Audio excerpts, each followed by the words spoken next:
Lições bíblicas: a fragilidade humana e a soberania divina, o sofrimento e a restauração de Jó. Lição 7: a teologia de Bildade. Se há sofrimento, há pecado oculto? Texto áureo: se teus filhos pecaram contra ele, também ele os lançou na mão da sua transgressão. Jó 4, versículos 7 e 8. Verdade prática: a existência do sofrimento não quer dizer que haja pecado oculto. Leitura diária. Segunda: até quando falarás estas coisas? Jó 8, versículo 1 e 2.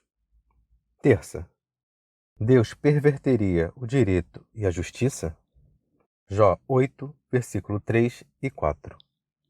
Quarta: como se usam as palavras? Jó 18, versículo 1 e 2.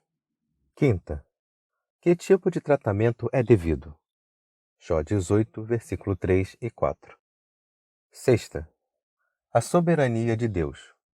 Jó 25, versículo 1 e 2. Sábado: qual é a condição do homem? Jó 25, versículo de 3 a 5. Leitura bíblica em classe. Jó 8, versículo de 1 a 4. Jó 18, versículo de 1 a 4. Jó 25, versículo de 1 a 6. Então respondeu Bildade, o suíta, e disse: até quando falarás tais coisas?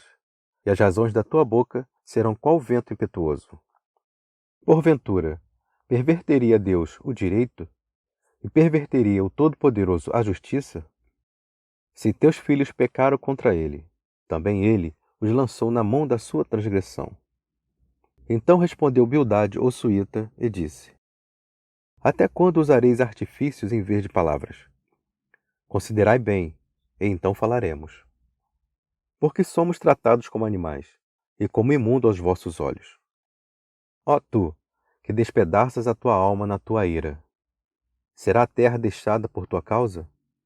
Remover-se-ão as rochas do seu lugar? Então respondeu Bildade, o suíta, e disse: com ele estão domínio e temor. Ele faz paz nas suas alturas. Porventura, tem número os seus exércitos? E para quem não se levanta a sua luz? Como, pois, seria justo o homem perante Deus? E como seria puro aquele que nasce da mulher? Olha, até a lua não resplandece, e as estrelas não são puras aos seus olhos. E quanto menos o homem, que é um verme, e o filho do homem, que é um bicho. Introdução. Nesta aula, estudaremos sobre a teologia do segundo amigo de Jó, Bildade. Veremos que ela apresenta o caráter justo e reto de Deus, em contraposição ao suposto pecado oculto de Jó. Estudaremos também a defesa de Bildade por uma moralidade rígida, fundamentada em meros preceitos religiosos, sem, contudo, guiar-se por princípios espirituais. E, finalmente, analisaremos a ideia de que, segundo Bildade, Deus é um ser muito distante e que, devido à sua onipotência e grandeza, está muito longe do mortal. Ele, portanto, é inacessível. Ao longo de cada argumento de Bildade, veremos a contraposição de Jó. Ponto central. Quando há sofrimento, não se quer dizer que há pecado oculto. Tópico 1. O pecado em contraste com o caráter justo e santo de Deus. 1. Deus é justo e reto. A teologia de Bildade possui semelhanças com a de seu amigo Elifaz. Para esse segundo amigo, as ações de Jó não poderiam ser justificadas, pois elas condenavam a Deus, revelando que ele punia pessoas justas. Por outro lado, como Deus não era injusto, então Jó deveria reconhecer o seu pecado, pois ele estava sendo terrivelmente afligido. Assim, a teologia de Bildade pode ser classificada em duas esferas, a dos maus e a dos bons. Por exemplo, Bildade assevera que os filhos de Jó foram mortos porque eram maus. Por outro lado, Como o homem que alegava ser justo e bom, Jó poderia desfrutar novamente do favor de Deus, se reconhecesse o seu pecado. 2. Uma compreensão limitada da natureza de Deus. Bildade traz consigo uma compreensão incompleta e limitada da natureza de Deus, o que faz com que ele pense que o sofrimento de Jó seja consequência de um pecado oculto. Assim, outra compreensão é evidente. Jó deve demonstrar que é realmente bom e que merece o favor de Deus. É uma teologia que destaca uma meritocracia humana no processo de justificação diante de Deus. Mas se de madrugada buscares a Deus e ao Todo-Poderoso pedires misericórdia, se fores puro e reto, certamente logo despertará por ti e restaurará a morada da tua justiça. Jó 8, versículos 5 e 6.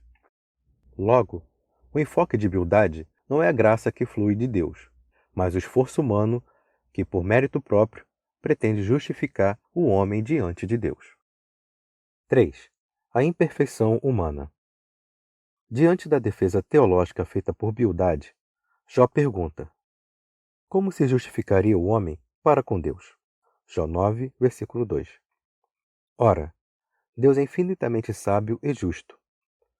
Jó está consciente de que nenhuma perfeição humana o habilitará a aproximar-se de Deus. Dessa forma, a autopurificação não passava de presunção. Ainda que me lave com água de neve e purifique as minhas mãos com sabão, mesmo assim, me submergerás no fosso, e as minhas próprias vestes me abominarão. Jó 9, versículo 30-31.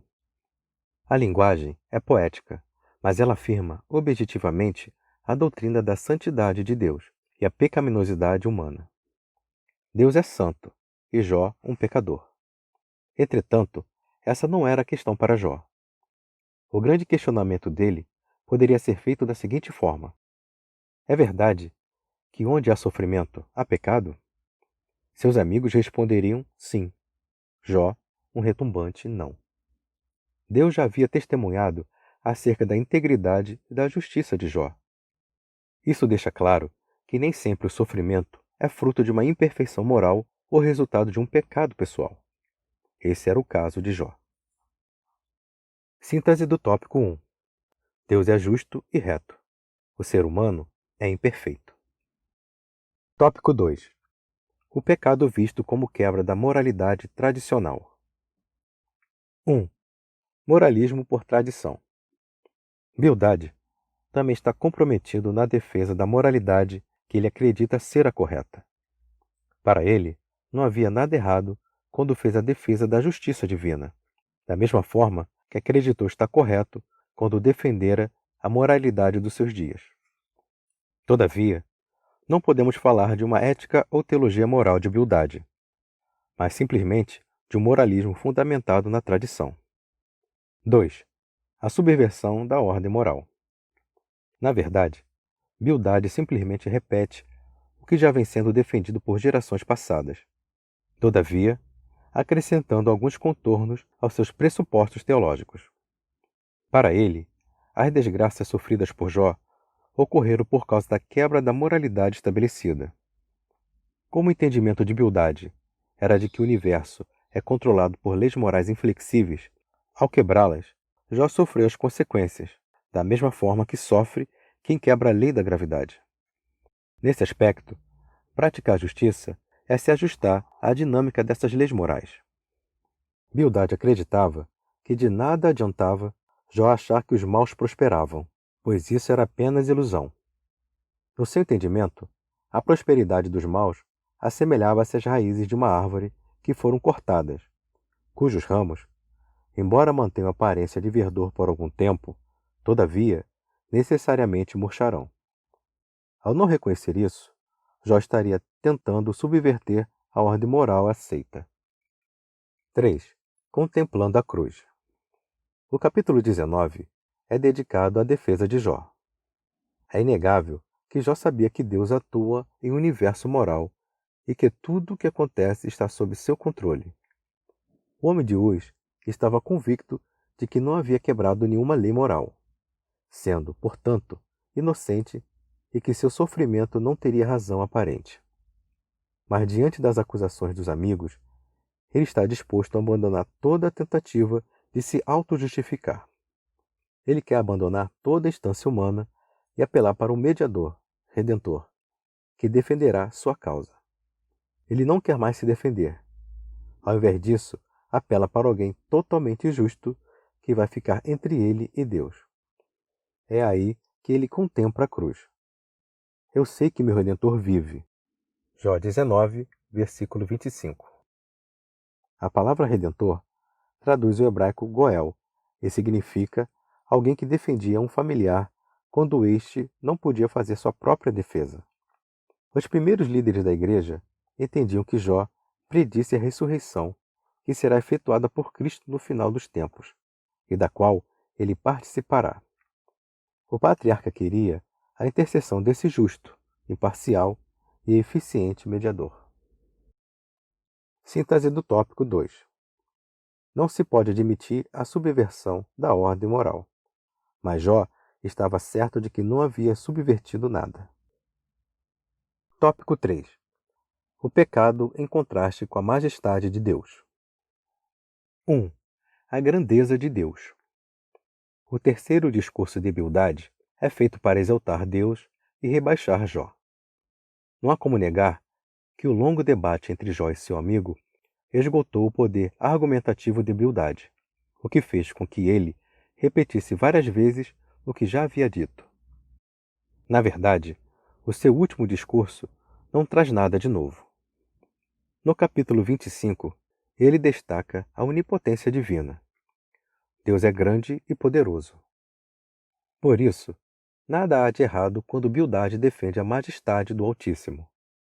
Todavia, como alguns autores destacam, Bildade acaba por criar um abismo que não existe entre a criatura e o Criador. O Deus defendido por ele não é o revelado na Bíblia. As ideias de Bildade se antecipam àquela defendida milênios depois pelo deísmo do final do século XVIII. Segundo os deístas, Deus criou o mundo, mas ausentou-se dele. 2. Onipotente, mas não ausente. Jó responde a Bildade com ironia. Como ajudaste aquele que não tinha força e sustentaste o braço que não tinha vigor? Jó 26, 2. Aqui, Jó não questiona a onipotência divina, mas a aplicação que Bildade faz desse conceito. O conceito de um Deus grandioso, que é soberano em suas ações, não deveria vir acompanhado também do conceito de um ser compassivo e amoroso? Deus não deve ser visto apenas em sua força, mas, sobretudo, por seu amor. Ele nunca exaltou seu poder e grandeza acima do seu amor. Ele não disciplina simplesmente porque é grande, forte e soberano, mas porque ama. Diferentemente do conceito apresentado por Bildade, o Deus que a Bíblia apresenta é poderoso e glorioso, mas, principalmente, misericordioso e gracioso. Temos de cuidar para que no momento do sofrimento não manchemos a imagem de um Deus que não é só força, mas igualmente amor. Síntese do tópico 3. Bildade defende a majestade de Deus, mas reforça o distanciamento dele do ser humano. Conclusão. Nesta lição, vimos que o debate entre Bildade e Jó assume alguns contornos teológicos muito relevantes. Bildade faz 3 discursos teológicos, e em cada um deles põe em destaque a sua crença. Ele não crê na inocência de Jó, e, por isso, atribui seu sofrimento à existência do pecado. Assim, ele orienta Jó a viver segundo os ditames da tradição, e, como consequência, o empurra para o moralismo de natureza apenas religiosa. Por último, quando quer exaltar a grandeza de Deus a qualquer custo, acaba por criar um abismo intransponível entre o Criador e a criatura.